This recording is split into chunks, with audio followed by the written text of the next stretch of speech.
Ryan, an ordinary high school student, bought a cake for his brother's birthday with the money he earned from part-time work. While waiting for the subway, a random attack occurred at the station. As Ryan helped the injured, he was stabbed from behind by the assailant. Upon awakening, he found himself in a room where the people inside explained the situation. The room displayed a name on a black ball, the target for the hunting game, Nurarihayan. Equipped and ready, teleportation began. Upon reappearing in Osaka, an expressionless geisha ran towards them, and sharpshooter Lui shot her, causing her head to explode.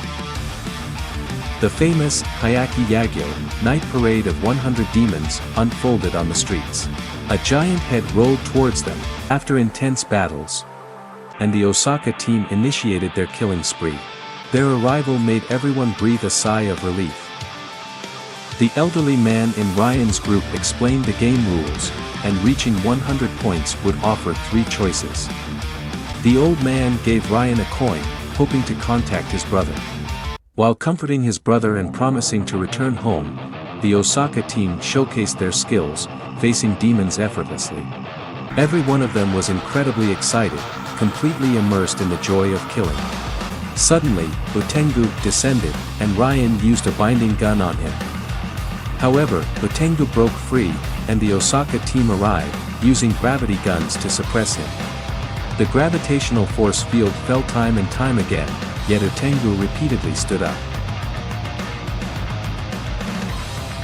Suddenly, he seized an opportunity to grab someone, slamming them heavily to the ground. Just as Utengu was about to finish them off, the person shot multiple times at Utengu, ultimately perishing alongside the monstrous creature. A small old man strolled in, the target, Nurarihayan. The Osaka team leader attacked, cutting the old man, who split into 4. From then on, the old man dodged all attacks. The Osaka team leader found an opportunity to grab the old man from behind, unleashing 100% of his combat suit's power and forcing the old man into his second form, the female flesh mountain. The crowd watched in horror as the team leader was engulfed alive by the flesh mountain, and the monster spat out the leader's head. However, the inside of the monster was beyond the capability of the group to contend with. In a dire situation, the monster's head suddenly exploded. As the monster attempted to take away 2 female team members with its last strength, Ryan jumped over and pushed them away at the critical moment. Meanwhile, back at home, Ryan's younger brother and people on the street saw the news of the attack in Osaka. Suddenly, Lui appeared, killing the monster and rescuing Ryan. A mecha slowly approached Nurarihayan's third form, the sheep-head demon.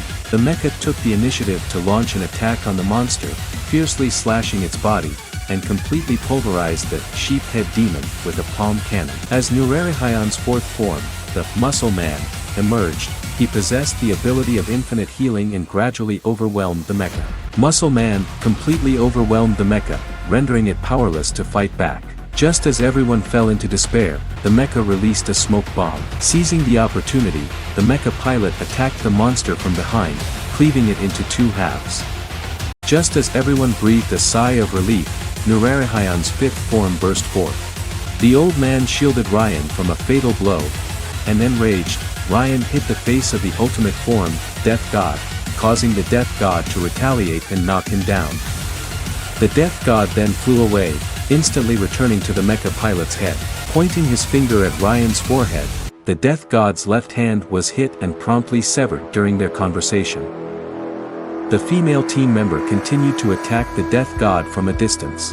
Ryan had his legs blasted off by the Death God's attacks, and the team members were engaged in an intense battle with the Death God. One female team member, disregarding her own safety, rushed towards the Death God, who ruthlessly cut her in half with a laser. As the Death God prepared to deliver a fatal blow to Ryan, Lui drove a high-energy tank from behind. The Death God shifted its focus to the tank, but Lui, jumping out of the tank, swiftly cleaved the Death God in half. In a final effort, the Death God killed Lui. Fueled by the attack from the female team member, the Death God began indiscriminate attacks.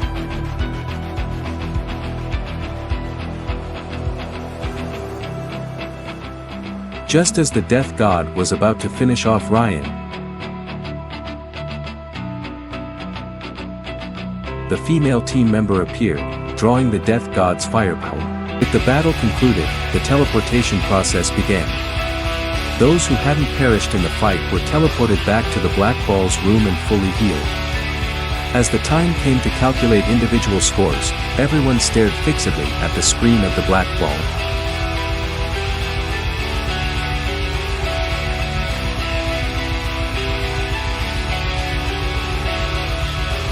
Since Ryan had successfully killed the Death God, earning a perfect score of 100, the Black Ball presented him with 3 options: a powerful weapon, resurrecting a teammate, or erasing memories and gaining freedom.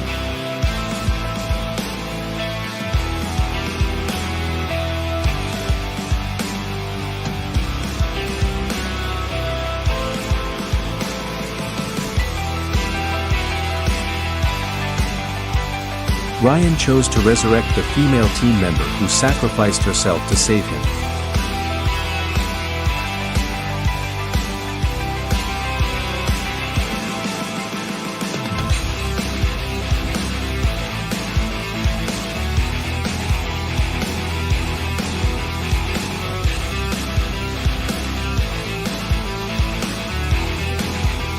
Reflecting on the events, Ryan remembered that this was his second time participating in the missions initiated by the Black Ball.